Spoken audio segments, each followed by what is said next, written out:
Hello friend, आज मैं class 8 का साइंस पहला चैप्टर जो कि चैप्टर नाम है फसल उत्पादन एवं प्रबंधन, जो कि आप लोगों के लिए ये नोट्स बनाए हैं। कृपया करके आप लोग इस वीडियो को पूरा देखें। सबसे पहले है कि विज्ञान पार्ट एक क्या है।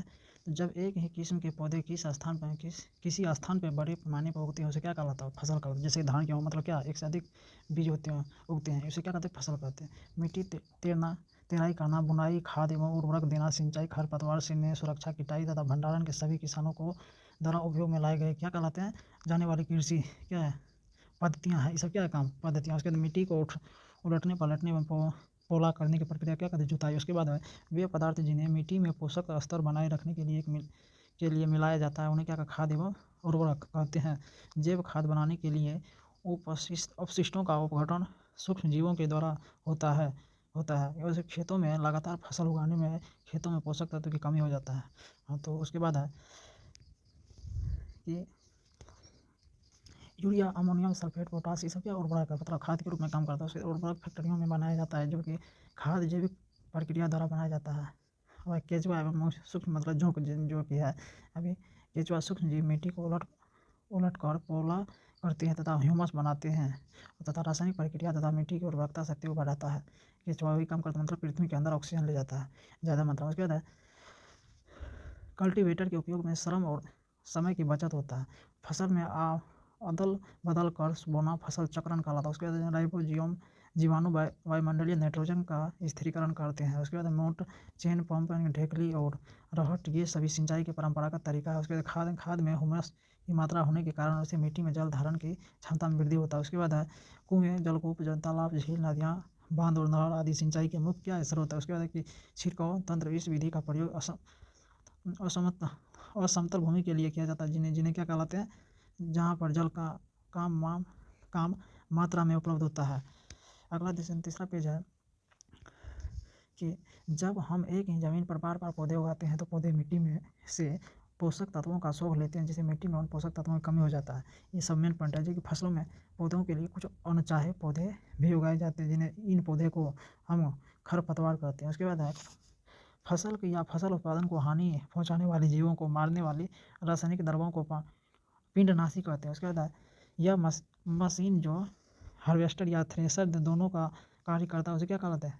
Combine machine. उसके बाद पिंडक नाशियों के उपयोग में पौधे को हानि पहुंचाने वाले जीव नष्ट होते हैं, परंतु पौधे को कोई हानि नहीं पहुंचता है। उस पिंडनाशी मतलब जल स्रोतों में मिलकर जो प्रदूषण का कारण बनते हैं। क्या बनता है? प्रदूषण के कारण, मतलब जल में मिल करके। उसके बाद अगला कि अतिरिक्त एवं महत्वपूर्ण प्रश्न। सबसे पहला प्रश्न है कि फसल किसे कहते हैं? फसल जब एक ही किस्म के पौधे किसी स्थान पर बड़े पैमाने पर उगाए जाते हैं तो फसल कहलाते हैं। इसे क्या कहते हैं? फसल का उत्पादन के लिए गेहूँ, चावल, धान, मक्का, ये सब क्या है? फसल। उसके बाद किसान द्वारा उपयोग में लाई जाने वाली कृषि पद्धतियाँ कौन कौन सी है? तो सबसे पहला मिट्टी तैयार करना, बुआई करना, खाद एवं उर्वरक देना, सिंचाई, खरपतवार में सुरक्षा, कटाई, भंडारण। अब जुताई किसे कहते हैं? जुताई किसे कहते हैं? तो जुताई मिट्टी को उलटने पलटने को प्रक्रिया क्या कहलाता है? जुताई कहलाता है। उसके बाद खाद एवं उर्वरक क्या कहें? वे पदार्थ जिन्हें मिट्टी में पोषक स्तर बनाए रखने के लिए मिलाई जाती है उसे क्या कहते हैं? खाद या उर्वरक कहते हैं। उसके बाद सीड ड्रिल क्या है? इसके उपयोग में क्या फायदे? वह उपकरण बुआई के लिए ट्रैक्टर में उपयोग किया जाता है, जिसमें उपयोगों के निम्न फायदे हैं। जैसे पहला, इसके द्वारा बीजों में समान दूरी पर गहराई बनी रहती है। उसके बाद है बुआई के बाद बीज मिट्टी द्वारा ढक जाते हैं। उसके बाद इसके उपयोग में श्रम और समय की बचत होती है। अगला क्वेश्चन है जैविक खाद मतलब बनाने के लिए अवशिष्ट का अपघटन किसके द्वारा होता है? जो सूक्ष्म जीवों के द्वारा होता है। फिर अगला पेज में है कि खेतों में लगातार फसल उगाने को क्या कहलाता है? हानियाँ क्या होता है?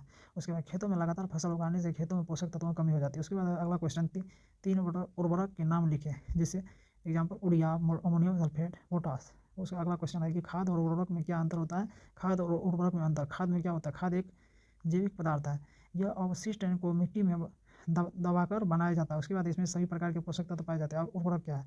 उर्वरक एक रासायनिक प्रक्रिया है, यह फैक्ट्री में बनाया जाता है। उसके इसमें विशेष प्रकार के पोषक तत्व पाए जाते हैं। अब अगला क्वेश्चन, मिट्टी में रहने वाले केंचुआ एवं सूक्ष्मजीव किसानों के मित्र है, कैसे जाने? क्योंकि ये मिट्टी को उलट पलट कर पोला करते हैं तथा ह्यूमस बनाते हैं तथा रासायनिक प्रक्रिया द्वारा मिट्टी की उर्वरकता शक्ति को बढ़ाते हैं। उसके बाद अगला क्वेश्चन, कल्टीवेयर किसे कहते हैं, कल्टीवेयर किसे कहते हैं। आजकल जुताई ट्रैक्टर द्वारा संचालित कल्टीवेयर के द्वारा किया जाता है। कल्टीवेयर के उपयोग में श्रम और समय की बचत होती है। फसल चक्रण क्या है, फसल को अदल बदल कर बोना फसल चक्रण कहलाता है। उसके बाद उस जीव का नाम बताए जो वायुमंडल नाइट्रोजन का स्थिरीकरण करता है, कौन है, राइजोबियम जीवाणु। उसके बाद सिंचाई के परंपरागत तरीकों कौन कौन है, उसके नाम इसके आगे हैं, तो उसका कौन कौन है, तो जैसे मोट मोट चेन पंप, उसका ढेकली, रहट। अगला खाद के लाभ, मतलब खाद के लाभ क्या फायदा, खाद के लाभ क्या होता है, इसमें मिट्टी की जल धारण की क्षमता में वृद्धि होती है। इसके बाद इसमें मिट्टी भूर्भरी एवं संधारित होता है, संतंत्र होता है। उसमें मित्र बीजाणुओं की संख्या में वृद्धि होता है। अगला जैविक खाद से मिट्टी का गठन सुधर जाता है। सिंचाई के मुख्य कारण क्या है, सिंचाई के मुख्य कारण के स्रोत के नाम बताए, जैसे कई कुएं, जलकुंड, तालाब, झील, नदियाँ, बांध और नहर, इससे क्या होता है, सिंचाई की जाती है किसानों। सिंचाई के आधुनिक तरीके कौन कौन से, कि सिंचाई के आधुनिक तरीके जैसे छिड़काव तंत्र। उसके बाद है ड्रिप तंत्र। छिड़काव तंत्र किसे कहते हैं, वह विधि जिसमें असमतल भूमि के निर्माण में किए जाते हैं, उसे क्या कहते हैं, छिड़काव का मतलब तंत्र। अब ड्रिप तंत्र, वह विधि जब बूंद बूंद कर गिरता है उसे क्या कहते हैं, ड्रिप तंत्र कहलाता है। उसके बाद मिट्टी में पोषक तत्व की कमी हो जाती है कैसे, जब हम एक ही जमीन पर बार पौधे उगाते हैं तो पौधे मिट्टी में से पोषक तत्वों को सोख लेते हैं और मिट्टी में इन पोषक तत्वों की कमी हो जाती है। अगला उर्वरक किसे कहते हैं, उर्वरक दो उदाहरण, उर्वरक की उर्वरकता, मिट्टी में उर्वरकता शक्ति को बढ़ाने वाले तत्वों को उर्वरक कहते हैं, जैसे एग्जाम्पल जैसे यूरिया, फास्फोरस। अगला है क्वेश्चन कि खरपतवार किसे कहते हैं। खरपतवार फसलों के पौधे के साथ कुछ अनचाहे पौधे भी उग जाते हैं, जैसे क्या कहते हैं, खरपतवार कहते हैं। उसके बाद पिंडकनाशी किसे कहते हैं, पिंडकनाशी किसे कहते हैं, फसल या फसल उत्पादन में हानि पहुंचाने वाली जीवों को मारने वाली रासायनिक दवाओं को पिंडनाशी कहते हैं। उसके बाद खरपतवार को हम किन विधियों से नष्ट कर सकते हैं, तो खरपतवार को हम निम्नलिखित 2 विधियों से नष्ट कर सकते हैं, जैसे निराई कर, उसके बाद है पिंडकनाशी की मतलब दवा के द्वारा। उसका अगला क्वेश्चन है कि किसी खेत में एक ही फसल को बार बार बोने से क्या हानि हो सकती है, मतलब किसी खेत में एक ही फसल को बार बार बोने की प्रक्रिया के पोषक तत्वों की कमी हो जाती है। उसके बाद अगला कि वह कौन सा जीव है जो मिट्टी की उर्वरकता को बढ़ाता है, तो राइजोबियम नामक बैक्टीरिया। उसके बाद हरित क्रांति से क्या तात्पर्य है, क्या तात्पर्य है, कृषि उत्पादन में तेजी से वृद्धि होता है, उसमें ही हरित क्रांति कहते हैं। उसमें 2 पिंडकनाशी रासायनिक का नाम बताया, जैसे 2 और 4D। उसके बाद हार्वेस्टर किसे कहते हैं, हार्वेस्टर वह एक मशीन जिसमें कि फसलों की कटाई की जाती है, उसे क्या कहते हैं, हार्वेस्टर कहते हैं। थ्रेसर किसे कहते हैं, थ्रेसर किसे कहते हैं, तो थ्रेसर मतलब काटी गई फसलों में बीजों या दानों को भूसी से अलग करने की विधि को थ्रेसर कहते हैं। जैसे कॉम्बाइंड मशीन किसे कहते हैं, कॉम्बाइंड मशीन वो मशीन जो हार्वेस्टर या थ्रेसर दोनों का कार्य करता है, उसे क्या कहते हैं, कॉम्बाइंड मशीन। उसके बाद खेत में लगातार फसल उगाने में मिट्टी का क्या प्रभाव पड़ता है, व्याख्या कीजिए। खेत में लगातार फसल उगाने से मिट्टी की उर्वरकता कम हो जाती है और कई बार एक ही किस्म के पौधे उगने में से एक विशेष प्रकार के पोषक तत्वों की कमी हो जाती है। इस समस्या को फसल चक्रण या खेत के कुछ समय के लिए खाली छोड़कर हल किया जा सकता है। उसके बाद है, ये सब क्या है, लॉन्ग क्वेश्चन आप लोग। अगला है क्वेश्चन कि खरपतवार किसे कहते हैं, फसलों में पौधे के साथ कुछ अचानक पौधे भी मतलब अनचाहे पौधे भी उगते हैं, क्या कहते हैं, खरपतवार कहते हैं। तो अगर आप लोगों को वीडियो अच्छा लगे तो वीडियो को लाइक, सब्सक्राइब, कमेंट आवाज़ करें। इसी तरह के मैं इतना बढ़िया से वीडियो आप लोगों के लिए लाते रहूँगा।